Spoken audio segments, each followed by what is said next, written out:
Savremena nauka i poslovanje, kao i tehnološki razvoj, ne može se zamisliti bez merenja. Metrologija je nauka koja ima dugu tradiciju u našoj zemlji.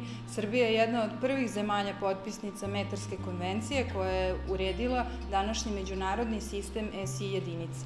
Svojim značajem i saznanjima metrologija doprinosi razvoju i ostalih oblasti kao što su medicina, elektrotehnika, arhitektura. Takođe, bez metrologije ne može se ni urediti infrastruktura kvaliteta bilo koje države.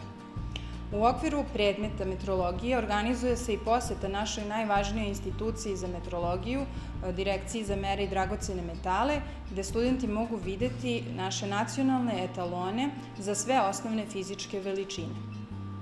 Osnovni cilj zakonske metrologije je ostvarivanje mernog jedinstva kojim se postiže ostvarivanje kvaliteta za neki određeni proizvod ili uslugu.